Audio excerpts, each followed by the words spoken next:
Victor Bout is the most famous arms dealer in the world. This fact is greatly facilitated by the film Lord of War, starring Nicolas Cage, which skyrocketed Bout's popularity. Despite many scenes in the film being fictitious or embellished, Bout really did do business with the most cruel and bloody people on earth. He worked with Al-Qaeda and with the Taliban, ran military equipment for the Libyan leader Muammar Gaddafi, supplied weapons to probably all African countries where civil wars were fought, and did not shy away from transporting weapons to all the belligerents involved. People died because of people like him, and he was dubbed the Merchant of Death. In American law enforcement circles, Bout was second only to Osama bin Laden, while in Russia, on the contrary, he was considered an innocent victim of American politics and almost a national hero. He was hunted by numerous international intelligence agencies, but unimaginably always managed to escape. So how did he get caught? If the movie had ended the same way as Victor Bout's real story did, then fiction could have been easily added to the genre tags of the movie, right beside drama and crime. Only this fiction is real, which is the scary thing. The mysteries that would shroud the entire life of Victor Bout begin with his very birth. Officially, it is believed that he was born on January 13, 1967, but some sources claim that the real date of birth was 7 years earlier in 1960, and his original surname was not Bout, but Butkov. What is certain is the place of his birth, the capital of Tajikistan, Dushanbe. It is unlikely that Victor's parents imagined who their son would become in the future. But from childhood, the boy had a passion for two things, learning languages and the military. Until high school, he actively studied English, and while in high school he decided to study a rather atypical combo of languages, German and Esperanto, and consolidated his interest in military affairs by graduating from the Suvorov Military School. After receiving his diploma, Bout tried to enroll at MGIMO University, but failed and was drafted into the army. After serving for 2 years on the territory of the Ukrainian SSR in Zakarpattia, Bout once again decided to try his hand at studying and risked entering the extremely prestigious USSR Military Institute of Foreign Languages, located in Moscow. The second attempt at admission was successful. It's not surprising that Bout chose to study to be a military translator. What was surprising was the main language of this study, Portuguese. Albeit not the most popular language, it quickly came in handy when Bout was sent on a business trip to Mozambique in Angola, where they just needed a person with a knowledge of Portuguese. Traveling to different African countries, Bout proved himself to be excellent in his tasks and gained immensely important connections that he would use in the future for his transportation of goods. Another important event was meeting his future wife Ala in Africa, whom he would marry a little later in 1992. The name of his wife will come up more than a few times in our story. Having completed his African tour with the rank of first lieutenant, Bout left the service and began to think about his own business. Fortunately, he now had experience working abroad, and, most importantly, the necessary acquaintances with influential people. Shortly after, the USSR began to collapse, creating a mess in almost all post-Soviet countries. The country was divided by anyone who wanted a slice: politicians, oligarchs, bandits. In the film Lord of War, what Nicolas Cage's character said was true, stating that after the collapse, everyone was trying to grab their piece of the pie, and, as such, there was presently no new stable power. The real Victor Bout was of the same mind, and decided to also take part in the circus. In 1992, Victor opened a company that was supposed to deal with civilian air freight transportation. To carry out the business idea, he needed airplanes, so he calmly bought 3 for $120,000. When he was later asked where the 25-year-old former officer got so much money, Victor replied that he never had investors and that finding money was never a problem. Right, it's only a measly 120 grand. As he was starting out, Bout chose South Africa as his home base, but very soon changed it to the United Arab Emirates, where his company settled at the Sharjah airport. Business quickly took off, with Bout transporting everything and anything and making decent money in the process. He bought fresh flowers from South Africa, which cost $2, and sent them to the Emirates and Saudi Arabia, where they allegedly cost $100. In one flight, Victor transported 20 tons of flowers. He also transported exotic perishable fruits, spare parts, imported equipment, and many other household goods. His planes carried French and Belgian peacekeepers and legitimate military supplies. Even the UN didn't shy away from using the services of his company to deliver humanitarian aid. Bout's auto and air fleet was constantly expanding, and his company's employees were becoming more and more numerous. Everything was fine. Money flowed like a river, and everyone was happy. But something would soon happen that would cause Victor's activities to gain the attention of the international intelligence agencies. Afghanistan, 1995. A civil war is raging. The Taliban, including many jihadists who fought the Soviet Union in 1989, are rushing towards Kabul. President Rabbani is purchasing weapons. Aerostan, Bout's transportation company, headquartered in the Arab city of Sharjah, volunteers to solve the problem. A huge IL-76, filled with Albanian weapons and ammunition, is sent to Afghanistan. It is crewed by 7 Russian pilots. Problems begin over Kandahar. A Taliban plane forces the crew commander to land the IL-76 at the Kandahar airport. The cargo goes to the insurgents. The pilots are taken hostage. A little more than a year later, the pilots are given a chance to escape, and they successfully take advantage of it.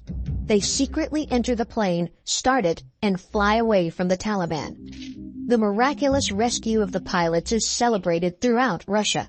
The country is in desperate need of heroes.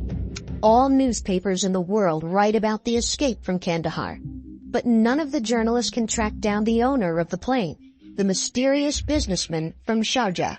Some call him Victor Bout, others Viktor Bulakin, or Vadim Aminov. There are no photographs of him. There are only vague rumors about connections with the KGB and a transportation empire. Due to this high-profile incident, many intelligence agencies around the world became interested in Bout, and soon stunning facts about the man began to surface. It turned out that transporting flowers and working with the UN, along with the rest of it, were just distractions. In reality, Bout made his money by selling weapons and military equipment, and he did it on such a scale that he was immediately called one of the world's most prolific arms dealers. During the Cold War between the East and the West, both sides pumped out ludicrous quantities of weapons in case a real war broke out. Fortunately, the war never happened, but it did mean that numerous weapons warehouses remained inactive. Of course, another military conflict could have started at any time with any one of the other countries, but few people cared. After the collapse of the USSR, the Soviets and Allied countries had so many weapons that they had more than enough for several military conflicts. There was simply too much of it, which is why it was decided to clean up the warehouses properly, allowing mind-boggling sums of money to be made. Many countries in Asia and Africa needed military-grade weapons for Victor Bout, a former officer who knew multiple languages, had been on a lengthy business trip in Africa, and had connections with influential people, was perfectly set up to take the role of the one who would transport these weapons. The key word being transport. Victor said that he never purchased or sold the weapons, but simply transported them. Even if this were true, which is hard to believe, it is worth looking at who he was transporting these weapons to. It's quite the list. His first known order was in 1992, delivering weapons for the Northern Alliance fighting the Taliban in Afghanistan. Bout made initial contacts with President Rabbani, and Bout's transport plane began appearing regularly at government-controlled airports, delivering ammunition and small arms from Albania and other Eastern European countries. Although many Mujahideen leaders remained staunchly anti-Russian, even after the collapse of the USSR, Rabbani's government took a more pragmatic position and welcomed a businessman who could deliver. Bout personally visited Afghanistan several times, enjoying mountain hunting trips that his hosts arranged for him to establish a good business relationship. Bout's services were vital for Rabbani, as in the early years of his government, he had little ability to purchase military goods from other sources. Having established a partnership with the president of Afghanistan, Bout supplied him weapons for a long time. But eventually, the hunger for money drove the enterprising Victor to impertinently start supplying weapons to the president's direct enemy, the Taliban. In 1995, in Kandahar, precisely at the moment when the 7 pilots were captured by the Taliban, Bout, according to rumors, managed to make a deal with Mullah Omar, the founder of the Taliban, and earned about $50 million by supplying them weapons. It was a partnership that lasted from 1995 to 2001 until American troops entered Afghanistan. Since late 1996, Bout's transport aircraft have regularly flown from Sharjah to airports in Afghanistan, delivering small arms, ammunitions, satellite phones, as well as refrigerators, food, and other commercial goods. But this was just the beginning of much larger operations.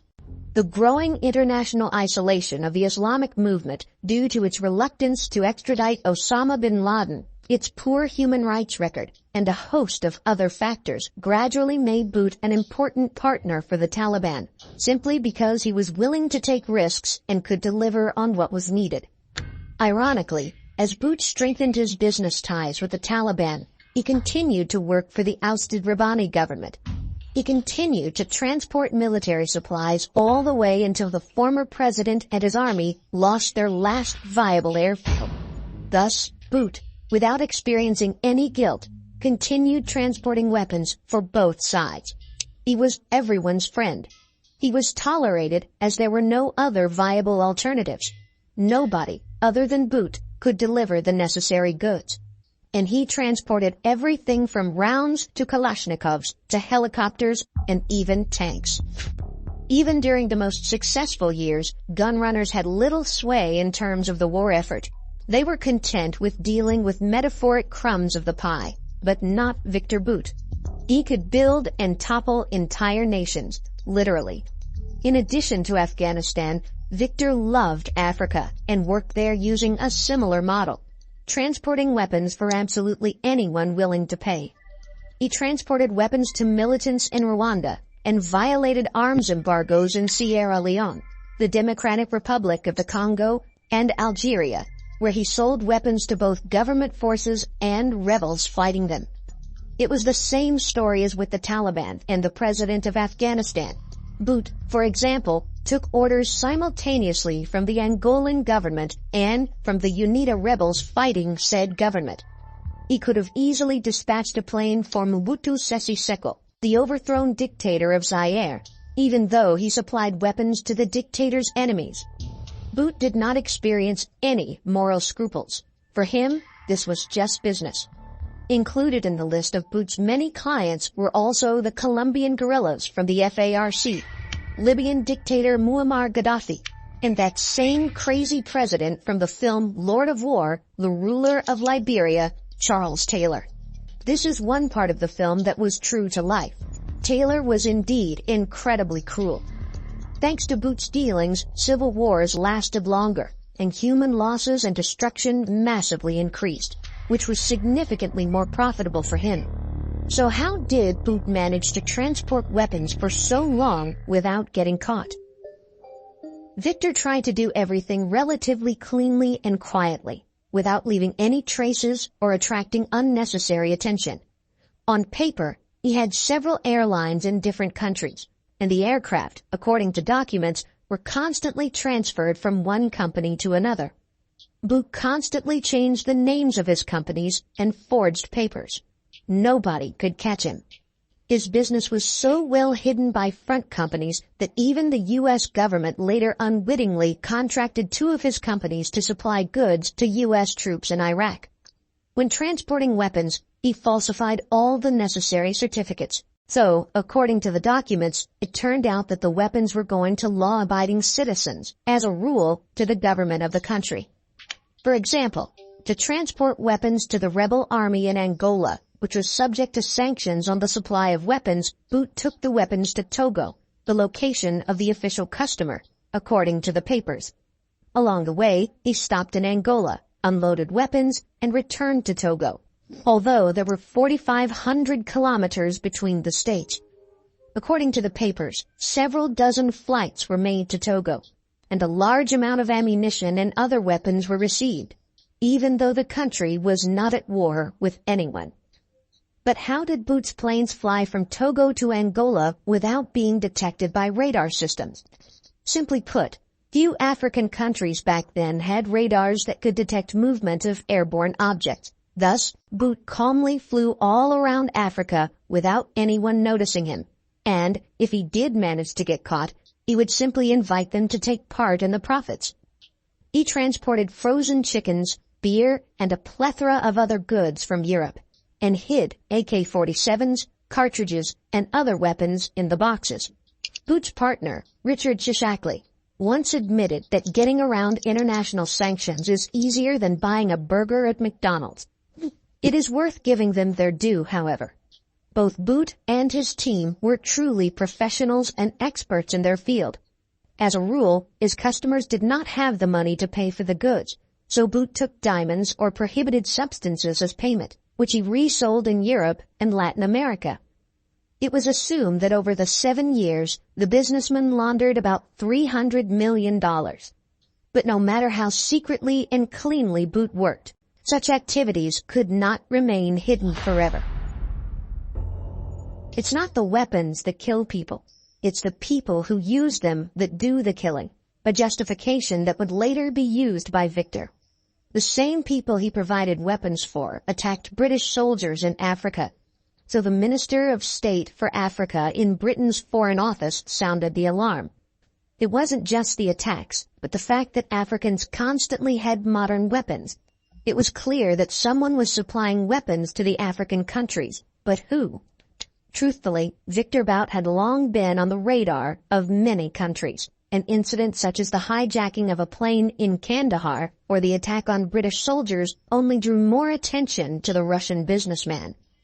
In the summer of 1999, faced with numerous conflicts in West and Central Africa, the United States National Security Council authorized electronic surveillance of government and militia leaders in war zones, such as Congo, Liberia, and Sierra Leone. The U.S. compared transcripts of wiretapped telephone conversations with U.S. satellite imagery, and with field reports from British spies on the ground. There were a lot of documents, but there was no connection or pattern among them, until, finally, astute analysts noticed that every conflict had something in common: Victor Bout. The name appeared in numerous variations, and always in one of 3 contexts: aircraft, diamond transportation, or arms shipment. The chief expert on African affairs at the National Security Council, whose staff uncovered the Bout connection, emailed her NSC colleagues with the following words: "Who is this guy? Pay close attention to this. He's everywhere." Soon, a real manhunt began. It was a tough time for Bout. Investigations were launched. The agencies began their work.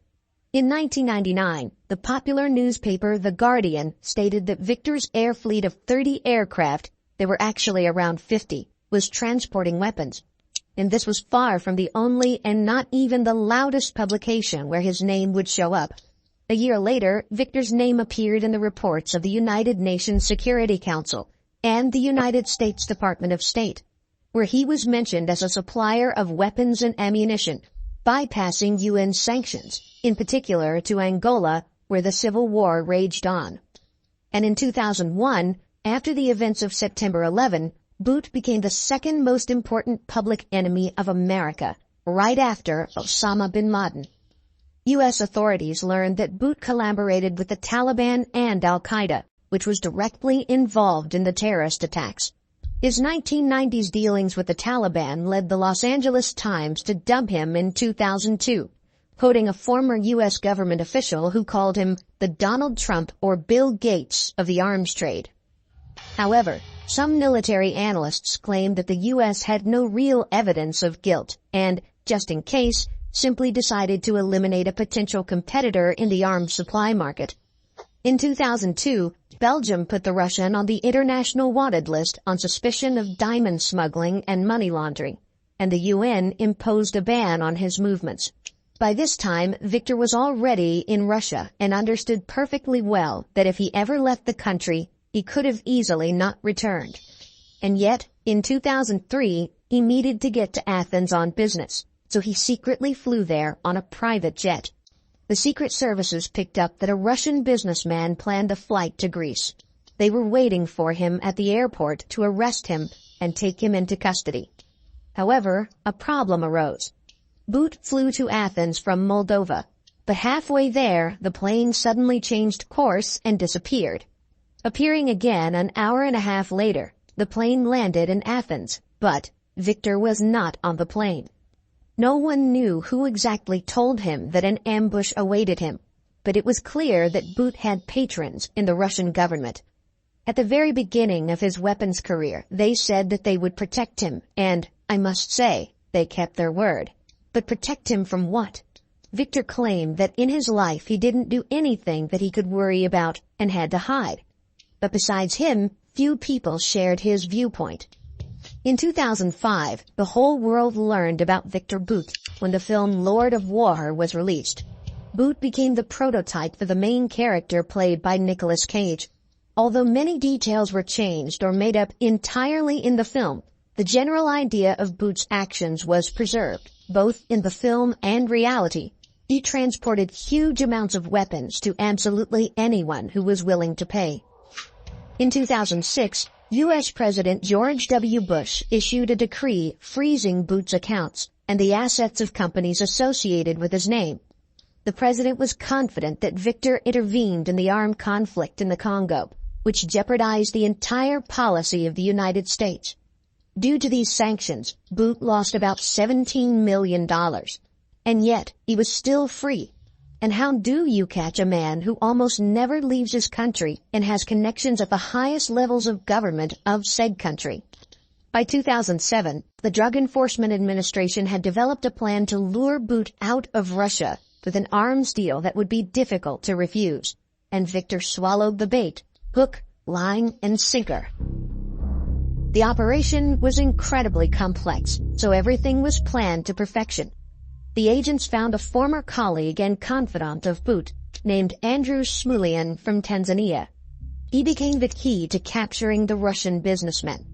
An undercover agent, allegedly presenting himself as a member of the famous Revolutionary Armed Forces of Colombia, contacted Smulian and proposed a meeting, at which he described in full detail what weapons and equipment he needed.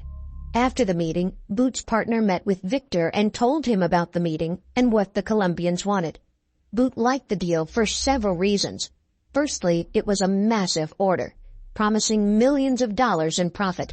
Secondly, Bout knew that the FARC guerrillas had a lot of money since they had long been involved in the drug trade. Finally, the deal would be supervised by his longtime partner, and he trusted him. After some time, Bout and the Colombians were supposed to meet in Romania, but Victor refused to fly there, considering this country not the safest place for him. So then he was offered Thailand, and the Russian agreed to this option. When potential buyers told him the weapons could be used to kill American pilots, Bout responded, "We have the same enemy." Weeks later, Bout was on his way to Bangkok, thinking he would be meeting with FARC officials to discuss shipping what prosecutors said was an arsenal of military-grade weapons to attack American helicopters in Colombia. During a March 2008 meeting in a Bangkok hotel conference room, Bout told the DEA informants posing as FARC officials that he could airdrop the arms in Colombia and acknowledged that the weapons could be used to kill Americans. After listening in on the meeting, Thai police and DEA agents burst into the room and arrested Bout. The Russian businessman never expected such a turn of events. He didn't see anything fishy. To him, it seemed that it would be a successful and clear-cut deal. It seems that during the arrest, an image instantly occurred in Bout's head of what awaited him next. "The game is over," Bout said. Bout's future wasn't clear, but it wasn't hopeless either. He hoped that his influential friends from Russia would once again cover him, and he even directly addressed the president. But getting the businessman out of prison wasn't easy, given that the Americans did not want to leave Bout in a Thai prison and tried their best to extradite him to the States. If this were to happen, the Russian authorities would also be at risk, as to mitigate his sentence, Bout could have potentially spoken out and given up his comrades. On the other hand, why should have Victor worried? According to his wife, Bout went to Colombia to take tango lessons, and he went to Thailand to sign a contract to build a plant to produce disposable syringes for people in need in African countries. Bout's bodyguard lied in the same vein, stating that they arrived in Thailand to relax and visit several medical facilities. Such words were more likely to give Bout a chuckle than to help, but still, the Thai authorities were in no hurry to extradite the Russian to the United States, and were actively negotiating with the Russian government. The price for his exchange could have been the country's former prime minister, Thaksin Shinawatra, who was accused of corruption in his homeland and, according to some sources, often visited Moscow.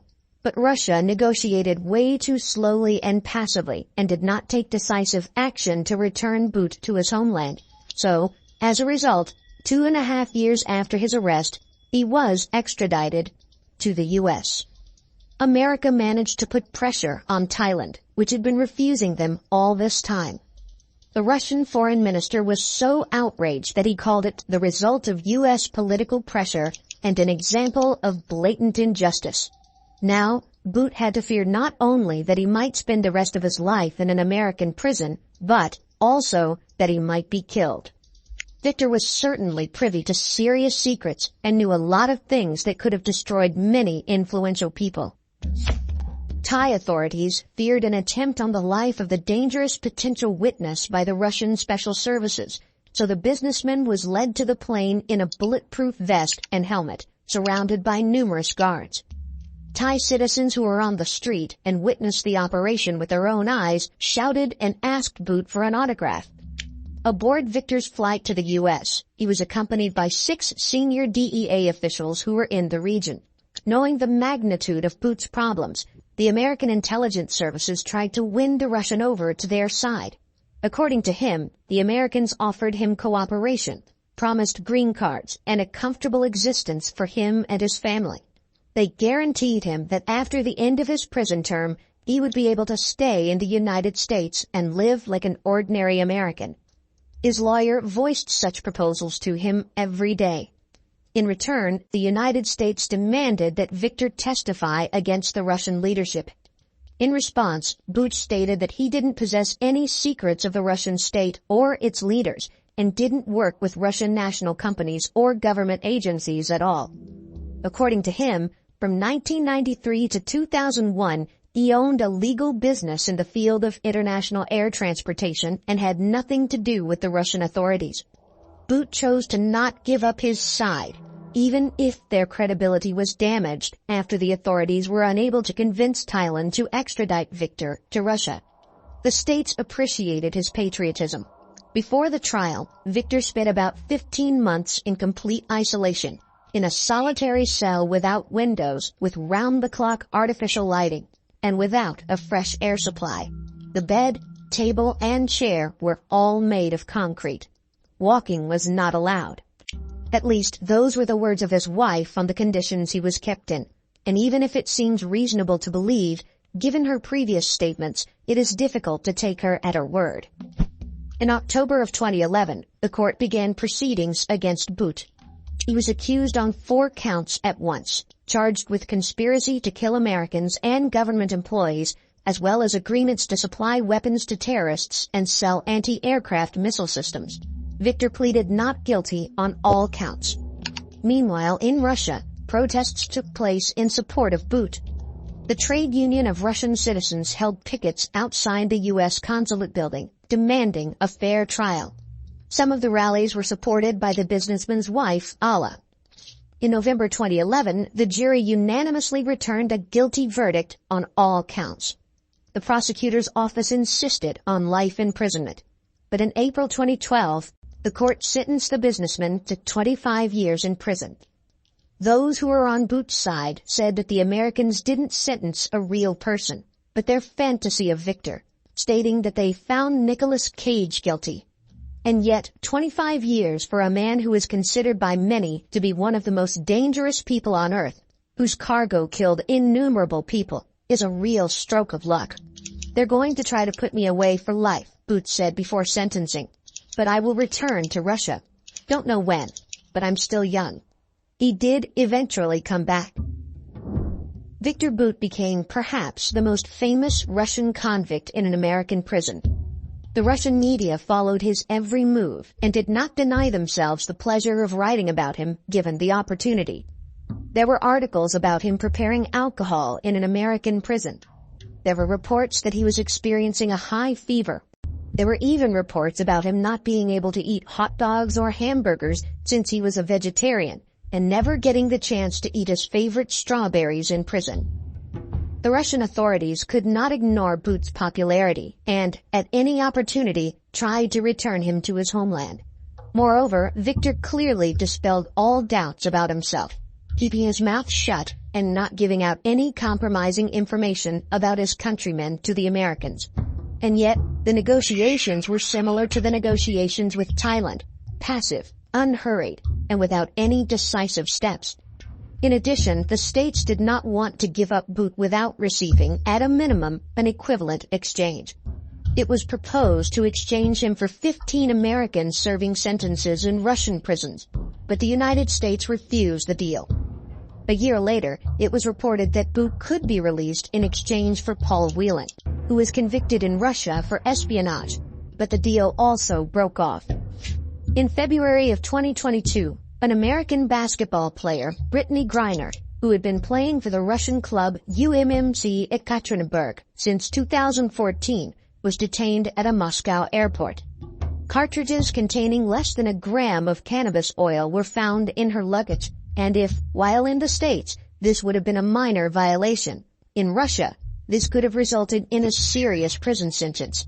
Griner justified herself by saying that she bought the oil legally, that she was in a hurry to pack her things and simply did not check her luggage, and that it was prescribed as part of the treatment of chronic pain and other conditions, but no one listened to her. About a third of such cases in Russia ended in suspended sentences, and the most severe sentences did not exceed 5 years. But it was obvious that the Russian government had its own plans for Griner. Formally, she became a hostage. At the trial, she was convicted to the fullest extent of the law.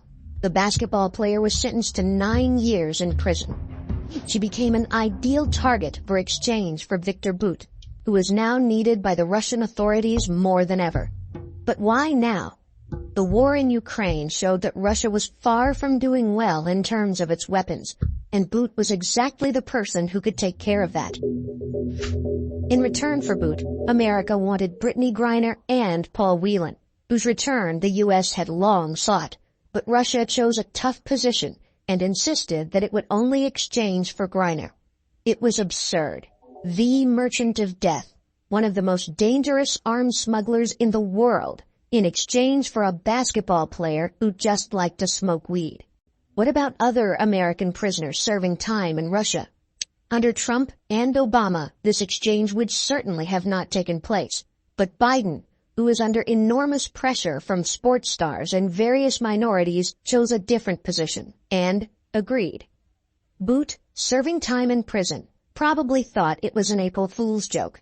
Paul Whelan's family and supporters were devastated. It was a slap in the face to all those who suffered from Bout's crimes and the work that was spent on his capture. The states argued that it was either this exchange or no exchange at all. On the other hand, America showed that it did not abandon its own citizens, although, in fact, almost any state abandons its people.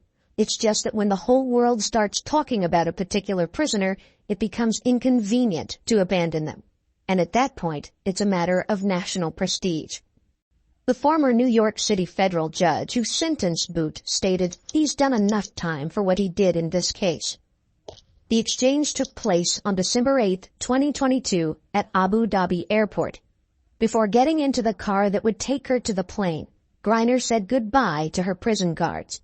When leaving the prison, one of the wardens asked if Griner was planning on coming back, to which the basketball player nodded to get the warden to screw off. But then the warden added, "Come back any time."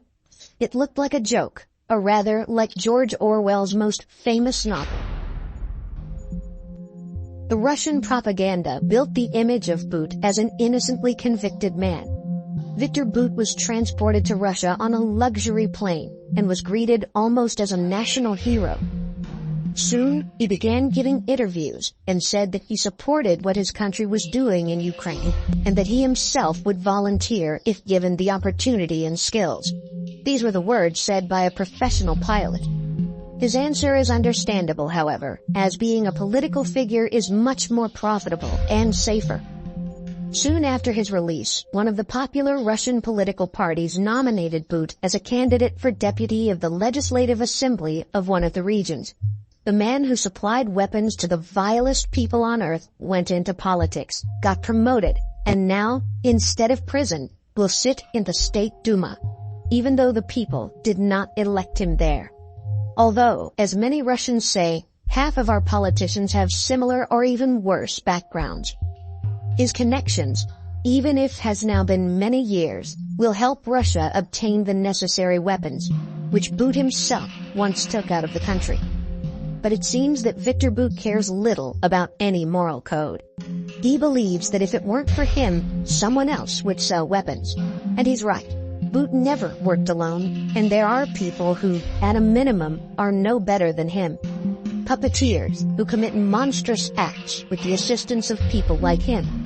Victor Bout is the necessary evil.